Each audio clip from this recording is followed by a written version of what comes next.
আসসালামু আলাইকুম ওরহমতুল্লাহি ওবারাকাতুহু। সম্মানিত দর্শক শ্রোতা, আপনারা জানেন আজকে হচ্ছে পবিত্র শবে বরাত। আমরা এখন জানব শবে বরাত কী এবং কেন।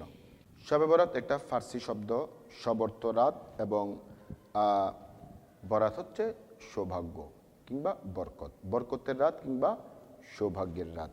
শাবান মাসের 14 তারিখ দিবাগত রাতকে শবে বরাত বলা হয়। কোরআনে পাকে এই শবে বরাতের রাতকে বলা হয় লাইলাতুন মুবারাকা, এবং হাদিসে বলা হয় লাইলাতুন নিসফে মিন শাবান। সুতরাং লাইলাতুল মুবারাকা এবং লাইলাতুর রহমা।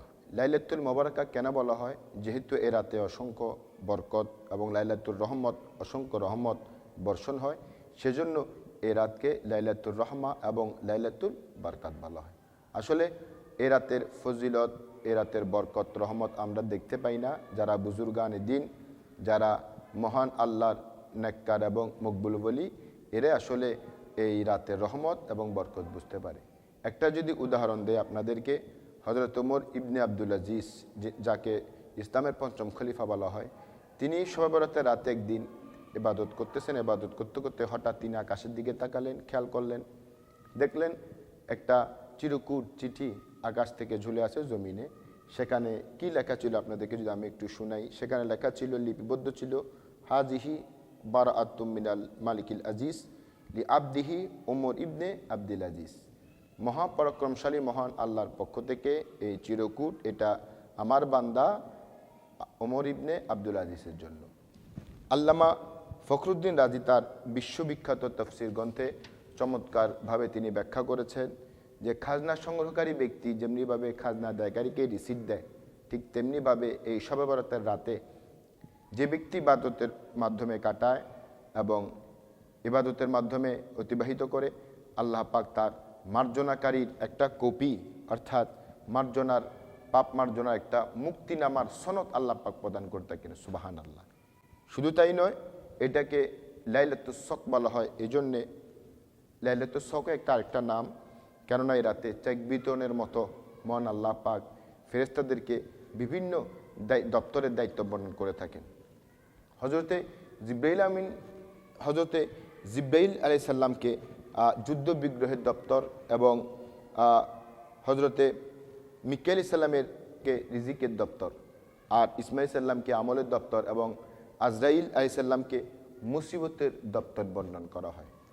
সম্মানিত হাজিরিন, একটা যদি হাদিস আপনাদেরকে শুনাই যে শবে বরাতের গুরুত্ব কী, প্রয়োজনীয়তা কী, তাহলে আপনারা বুঝতে পারবেন যে শবে বরাতের গুরুত্ব সম্পর্কে তাফসিরে রুহুল মানি গ্রন্থে এভাবে এসছে যে এ রজনীতে শবে বরাতের রাতে আল্লাহ পাকের রহমত, বিশেষ বরকত, বিশেষ নজর প্রথম আসমান অবতীর্ণ হন। আল্লাহ পাক ডাকতে থাকেন যে আলা মি মুস্তাগফির ফাগফিরিল্লাহ, আছো কি কেউ ক্ষমা প্রার্থনাকারী, আমি তাকে ক্ষমা করে দিব। এবং আলা মুস্তারজিকুন ফাআরজুক, আছো কি কেউ রিজিক অন্বেষণকারী, রিজিক চাও, আমি তার রিজিক বাড়িয়ে দিব। আলা মুবতালিন ফাউ আফিয়া, কেউ আছো কি বিপদগ্রস্ত, হতাশাগ্রস্ত, আমাকে ডাকো, ফাউ আফিয়া, আমি তার বিপদ দূর করব, তার সংকট দূর করে দিব।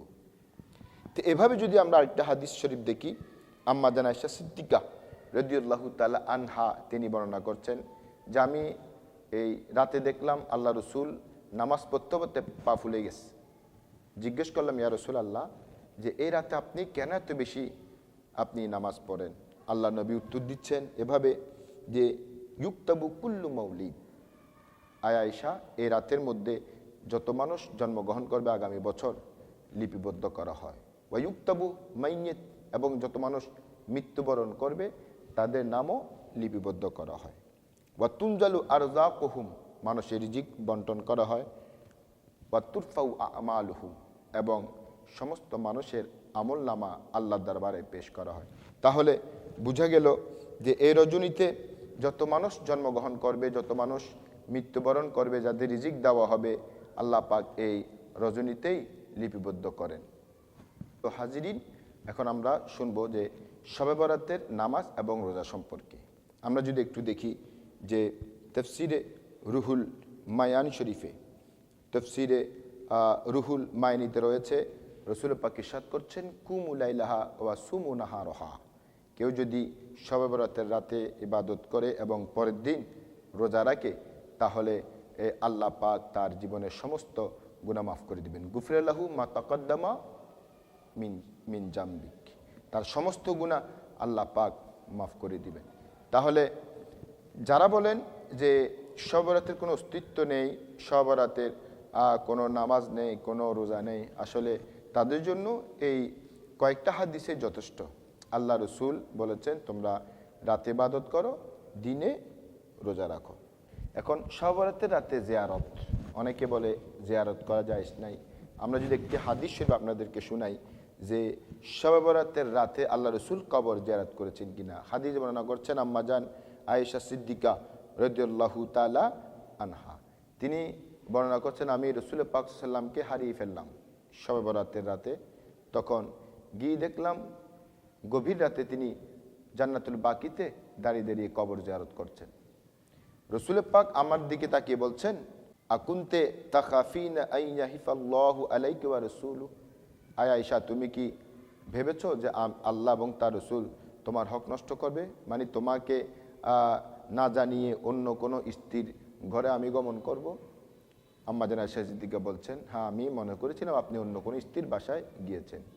আল্লাহ রসুল বলছেন আয়েশা শোনো, আজকে এমন একটি রাত যে রাতে ইন্নাল্লাহ তাআলা ইয়ানজিলু লাইলাতান নিসফি মিন শাবান ইলা সামাঈদ দুনিয়া, এই রাতে আল্লাহর রহমত বরকত বিশেষ নজর প্রথম আসমানে অবতীর্ণ হয়। ফায়াকফিরুলি আকসারা মিন আদাদি শাআরি গানামি কাল, এবং বনি কালবের যত পশু আছে সমস্ত পশুর যত পশম আছে তার চাইতে বেশি মানুষকে আল্লাহ পাক এই রাতে ক্ষমা করে দেন। সুবহানাল্লাহি ওয়া বিহামদিহি।